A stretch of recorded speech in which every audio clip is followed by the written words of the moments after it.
Сәлем баршаларыңызға, менің каналыма қош келдіңіздер. Бүгін біз өте жұмсақ әрі дәмді күлше нандар пісіреміз.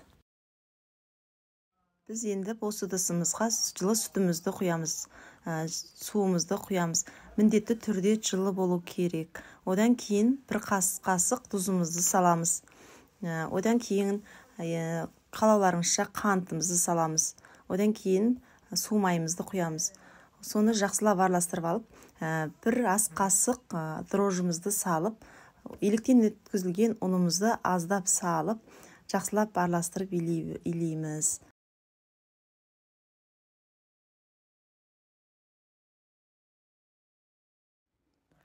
Нанымыздың қолға жабысып қалмау үшін аздап су майын жағып илеп аламыз. Біз енді осы илеп алған ұнымызды 1 сағат немесе 1,5 сағат жылы жерге қойып, ашытып аламыз. Міне біздің қамырымыз осындай болып көтерілуі қажет.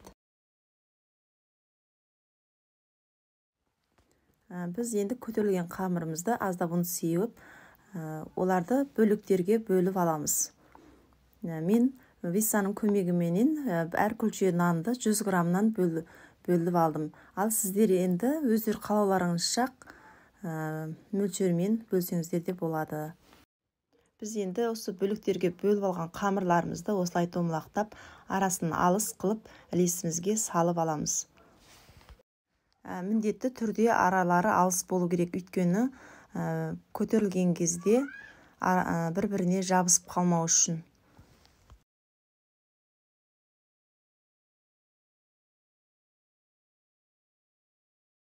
Біз енді осы күлшелеп алған нанымыздың бетіне пакет жауып, бір 15 минутқа қойып аламыз. Өйткені жақсылап тағыда көтерілуі керек. Біз енді саусағымыз арқылы өстіп нанымызға форма береміз.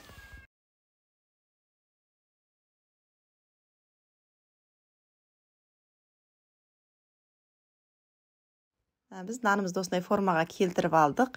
Енді осы формамыздың үстіне жұмыртқамызды жағамыз. Мен жұмыртқаның сары уызына 1 қасық сүт құйдым. Солай жақсаңыздар әдемі болып, қып-қызыл болып шығады. Жұмыртқа жағып алғаннан кейін үстіне күнжітімізді сеуіп, 180 градуста 20 минутқа қойып пісіріп аламыз. Міне нандарымыз осындай әдемі жұмсақ әрі дәмді болып шықты. Егер де видео ұнап жатса, каналыма тіркеліп, лайк басып кетуді ұмытпаңыздар. Ас болсын.